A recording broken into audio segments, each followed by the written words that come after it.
I'm Brianna Campbell, your host.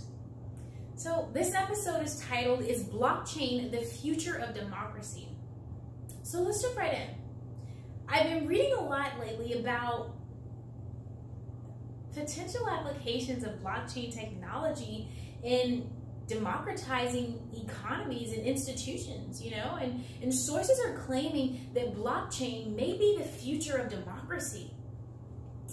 Now, digital currency, or what's increasingly known to the public as Bitcoin, is dominating the cryptocurrency industry. Based on Spectator magazine, blockchain is the distributed ledger software underpinning all cryptocurrencies, right? And it's like, well, what are cryptocurrencies? So, according to the Oxford Dictionary, a cryptocurrency is a digital currency in which encryption techniques are used to regulate the generation of units of currency and verify the transfer of funds operating independently of a central bank. Now, Ali Ayyash, he's the founder and CEO of Lumeos. He's an engineer, he's an entrepreneur, a successful blogger. He provides a compelling argument in support of blockchain, And for those of you who are not familiar with this company, Lumeos is simply an infrastructure for data sharing. Now, the CEO claims that blockchain started as an experiment. They wanted to see if it could serve as a replacement for banks. And it was, because the information stored on the blockchain didn't require any third-party manipulation or management.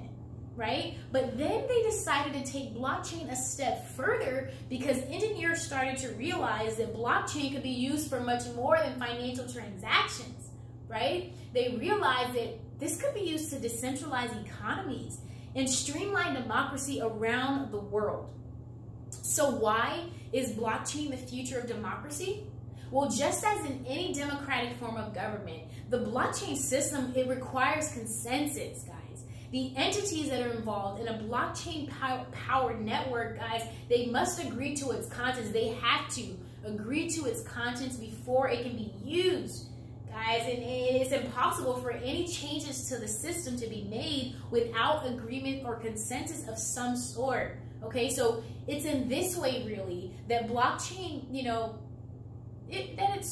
that it requires democratic participation of some sort. For example, in Congress, guys, bipartisanship or cooperation between the Republicans and the Democrats, it's crucial, for legislation to be passed. If both parties are not on board with what the president is trying to do, then we all know that it leads to complications, right? It leads to complications, like the recent government shutdown.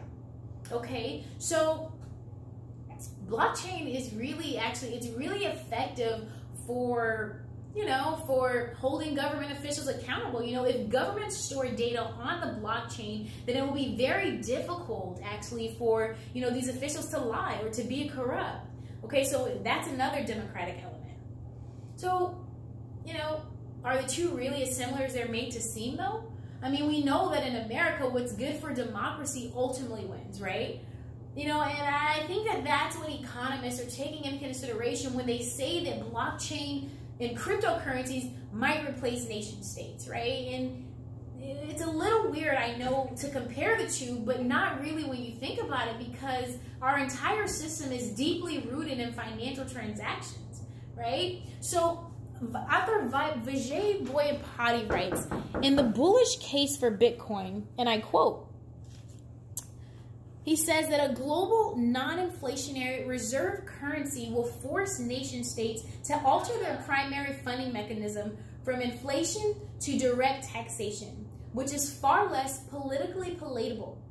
States will shrink in size commensurate to the political pain of transitioning to taxation as their exclusive means of funding.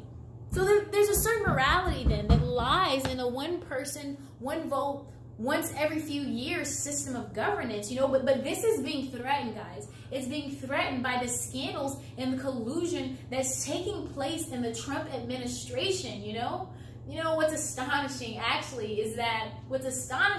is that the number of people who understand cryptocurrencies, it's growing exponentially. You know, and this is all happening at a time that democracy, you know, today's democracy is being questioned and threatened. It's being rejected by so many countries. You know, take Russia, for example. Okay? So this is, it's a global, it's a phenomenon. Okay? So I just want to end then by considering the future then of blockchain. You know, can we switch to blockchain voting? We can. Guys, the blockchain system of voting is going to be the most effective means of voting for our government, guys. And through tracking the historical changes that are made to the blockchain data, guys, the government's going to be able to track a lot of things. Okay, they're going to be able to track, you know, when an individual votes, you know, whether they voted incorrectly or whether someone just didn't vote at all. You know, and I think that things like this are really great for our system of democracy because, you know, it would eliminate these voter fraud incidents that we're seeing, like what took place in North Carolina. Things like that, you know, they would be, you know, they would not happen. So that would definitely be an improvement. So ultimately, guys, it's the transparency of the blockchain system that makes it a good fit for democracy, guys. Okay, so the decentralization of data, you know, is ultimately what's going to make democracy a force to be reckoned with. This has been Politics for Real. I'm Brianna Campbell, your host. Thank you so much for watching.